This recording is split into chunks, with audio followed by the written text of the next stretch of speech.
தேவனுக்கு மகிமை உண்டாகட்டும். கர்த்தருடைய வார்த்தைகளை கேட்ட நீங்கள் பாக்கியவான்கள். கர்த்தர் உங்களை ஆசீர்வதிப்பாராக. பரலோக தேவன் வேதத்தில் சொல்லியிருக்கிறார், உலகம் எங்கிலும் புறப்பட்டு போய் சகல சிருஷ்டிக்கும் என்னை குறித்து பிரசங்கியுங்கள் என்று ஆண்டவர் வெளிப்படுத்தியிருக்கிறார். அதன் அடிப்படையில் நான் உங்கள் மத்தியில் வந்து கர்த்தருடைய வார்த்தையை சொல்லுகிறேன். இந்த பூமியில ஆண்டவர் மனுஷனை சிருஷ்டித்தது எதற்காக அப்படிங்கிறதே நிறைய பேருக்கு தெரியாது. இந்த உலகம் முழுவதும் கிட்டத்தட்ட 800 கோடிக்கும் அதிகமான பேர் இந்த பூமியில இருக்கிறோம்.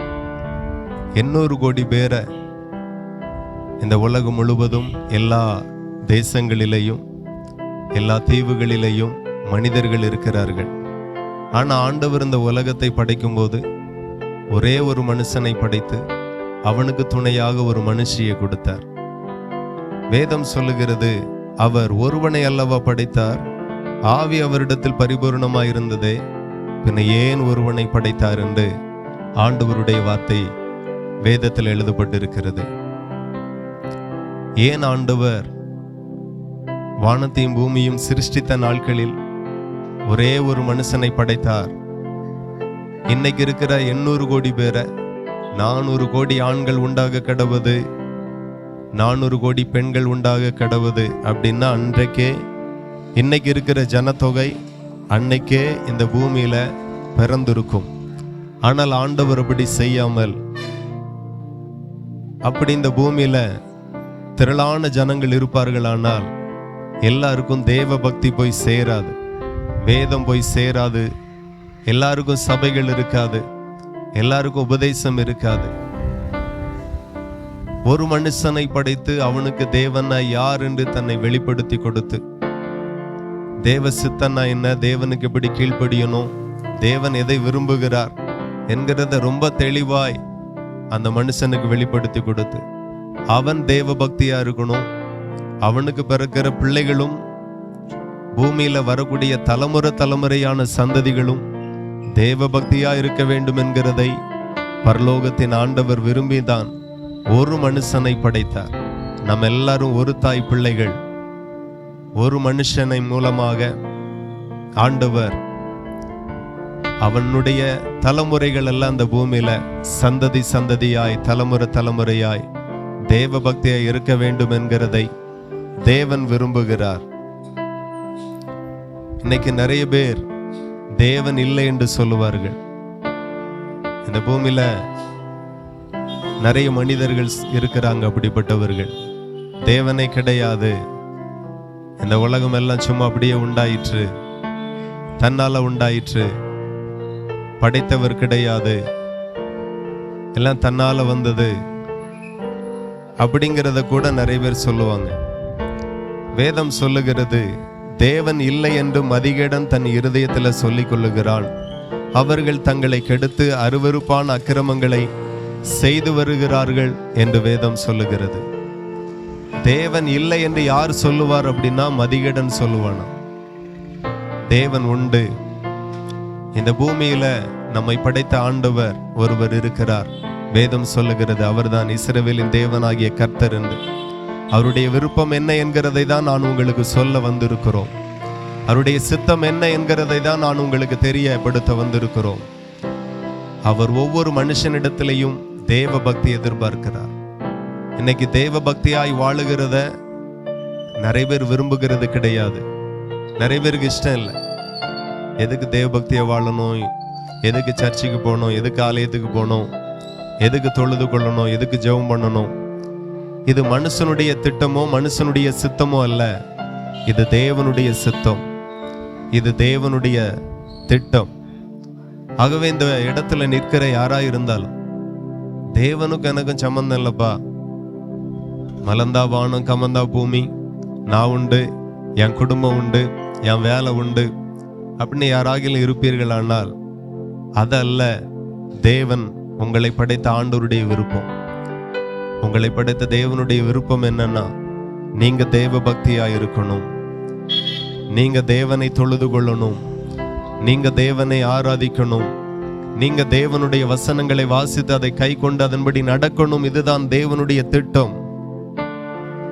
இன்னைக்கு அதே இல்லாம அநேகர் எதுக்கு இந்த பூமியில பிறந்தோம் என்கிற நோக்கமே தெரியாம இஷ்டத்துக்கு வாழுகிறார்கள், தன்னுடைய விருப்பத்திற்கு வாழுகிறார்கள்.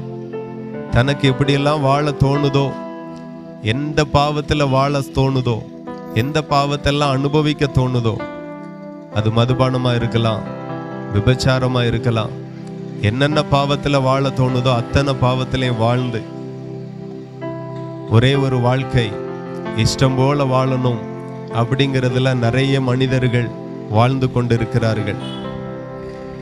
ஆனால் தேவன் இன்றைக்கு உங்களுக்கு தன்னை வெளிப்படுத்துகிறார். நான் உன்னை உன்னுடைய இஷ்டத்திற்கு, உன்னுடைய விருப்பத்திற்கு, இந்த உலகத்துல நீ அனுபவிக்கிற, நீ செய்து கொண்டிருக்கிற பாவ வாழ்க்கையில நீ வாழும்படி உனக்கு நல்ல கால் கைகளை, நல்ல சுகத்தை, பலத்தை தரவில்லை. நீ தேவ பக்தியாய் வாழ வேண்டும் என்கிறதற்காகவே உனக்கு நல்ல சுகத்தையும் பலத்தையும் ஆரோக்கியத்தையும் நான் கொடுத்திருக்கிறேன் என்று எங்கள் மூலமாய் தேவன் உங்களோடு கூட பேசுகிறார். தேவ பக்தியாய் வாழுவோம், தேவனுக்கு பிரியமாய் வாழுவோம். தேவன் வேதத்துல என்னெல்லாம் கட்டளைகளை மனுஷனுக்கு கொடுத்திருக்கிறாரோ அதன்படி வாழுவோம். எல்லாருடைய இருதயத்திலையும் அன்பு இருப்பதாக, அன்பாயிருங்க, தாழ்மையாயிருங்க, தேவ பக்தியாயிருங்க. இதெல்லாம் யாருடைய சுவாபம் அப்படின்னா, தேவனும் இப்படிதான் இந்த பூமியில வாழ்ந்தார்.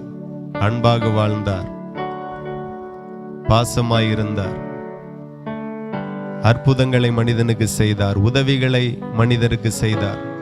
வியாதி உள்ள மனுஷனிடத்தில் அவரே போய் அற்புதங்களை செய்து அவனை சந்தோஷமாய் வாழ வைத்தார். இயேசு கிறிஸ்து இந்த பூமியில எப்படி வாழ்ந்தாரோ அப்படியே தான் நாமளும் வாழும்படி ஆண்டவர் விரும்புகிறார். ஆகவே எல்லாவற்றிற்கும் மேலாக உங்க வாழ்க்கையில நீங்க நல்லா படிச்சிருக்கலாம், நல்ல அறிவார்ந்தவர்களா இருக்கலாம், எல்லாவற்றிற்கும் மேலாக தேவ பக்தியாயிருங்க, தேவ பக்தியாயிருங்க. அதை தேவன் மிகவும் எதிர்பார்க்கிறார். வேதத்தில் ஆண்டவர் சொல்லுகிறார், பக்தி உள்ளவனை கர்த்தர் தமக்காக தெரிந்து கொண்டார் என்று அறியுங்கள். ஒரு மனுஷன் இந்த பூமியில தேவ பக்தியாய் வாழுவானால் அந்த மனுஷனை ஆண்டவர் தமக்காக தெரிந்து கொள்ளுகிறார். அந்த மனுஷனை அவர் ரொம்ப நேசிக்கிறார், அந்த மனுஷனை ரொம்ப விரும்புகிறார். தேவ பக்தியாய் நாம் வாழுகிறது மற்ற மனிதர்களுக்கு அது பரியாசமா இருக்கலாம், அவர்கள் நம்மளை அற்பமாய் பார்க்கலாம். ஆனா நம்மை உண்டாக்கின தேவன், சிருஷ்டித்த படைத்த ஆண்டவர் தேவ பக்தி உள்ளவர்களை ரொம்ப நேசிக்கிறார். தேவ பக்தியாய் நடந்து வசனங்களை கை கொண்டு வாழுகிறவர்களை ரொம்ப நேசிக்கிறார். அவர்களை குறித்து தான் ஆண்டவர் வேதத்தில் எழுதியிருக்கிறார், பக்தி உள்ளவனை கர்த்தர் தமக்காக தெரிந்து கொண்டார் என்று அறியுங்கள். அப்படி தேவ பக்தியாய் இருந்து வாழும்போது அந்த மனுஷனை குறித்து ஆண்டவர் சொல்லுகிறார், நான் கர்த்தரை நோக்கி கூப்பிடுகையில் அவர் கேட்பார். ஒரு மனுஷன் தேவனுக்கு பயந்து, தேவனுக்கு பிரியமாய் வாழ்ந்து, அன்பாய் நடந்து வாழுவானானார் அவன் சர்வ வல்லமை உள்ள தேவனாகிய கர்த்தரை நோக்கி கூப்பிடும் போது அவர் கேட்பாராம். ஒரு மனுஷனுடைய வேண்டுதல் ஏன் கேட்கப்படாமல் இருக்கிறது? தேவன் அவ்வளவு கோபக்காரர் அல்ல, வைராக்கியமுடையவர் அல்ல. அவர் நம்முடைய தாயிலையும் மேலான அன்பு உடைய தேவன். ஆனால் பல இடங்களில் முறையிடுகிறோம், மண்டாடுகிறோம், விண்ணப்பங்கள் வைக்கிறோம். நம்ம ஜெபங்களுக்கு, மண்டாட்டுகளுக்கு பதிலே வராமல் இருக்கிறது நிறைய சூழ்நிலைகளில். ஏன், எதற்கு? நிறைய மனிதர்கள் கர்த்தரை தேடி தேடி, தேவத்தை தேடி தேடி ஒரு கட்டத்தில் சொல்லுகிறார்கள், தேவனே கிடையாது, தேவனுக்கு கண்ணே இல்லை, தேவனுக்கு இரக்கமே இல்லை, பாசமே இல்லை அப்படிங்கிற நிலைமையில கூட வெறுத்து போக வேண்டிய ஒரு நிலைக்கு தள்ளப்படுகிறார்கள். அதற்கு காரணம் என்ன அப்படின்னா, அந்த மனுஷன் தேவ பக்தியா இல்ல, தேவனுக்கு பிரியமாய் நடக்கல.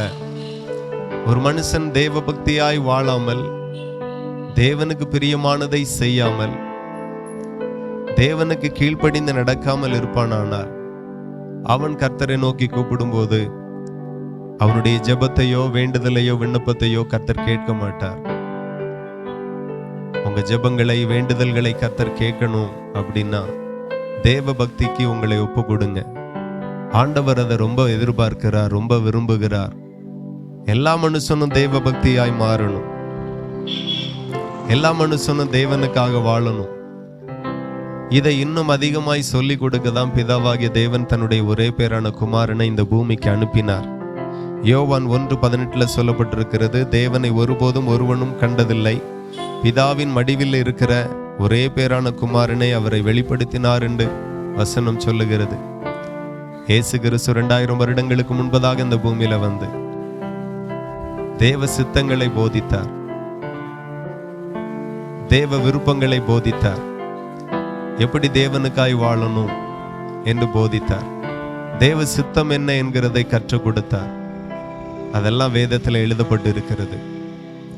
இந்த பூமியில இயேசு கிறிஸ்து தேவ பக்தியை சொல்லிக் கொடுக்கும்படியாய் மாத்திரம் அல்ல, தேவ சித்தத்தை சொல்லிக் கொடுக்கும்படியாய் மாத்திரம் வராமல் தன்னுடைய இஷ்டத்திற்கு தன்னுடைய விருப்பத்திற்கு பாவத்தில் வாழ்ந்து சாபத்திற்குள்ளாய் தள்ளப்பட்ட மனுஷனுடைய சாபத்தில் அவன் பலியாக கூடாது என்கிறதற்காக அவர் தன்னையே பலியாக்கினார்.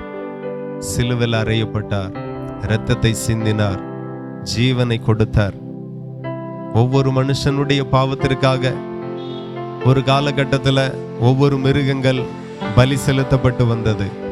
ஆனா 2000 வருடங்களுக்கு முன்பதாக இயேசுவே தேவ ஆட்டுக்குட்டியை போல ஒவ்வொரு மனுஷனுடைய பாவத்திற்காக சாபத்திற்காக தன்னையே ஒப்பு கொடுத்தார், சிலுவையில் ஒப்பு கொடுத்தார்.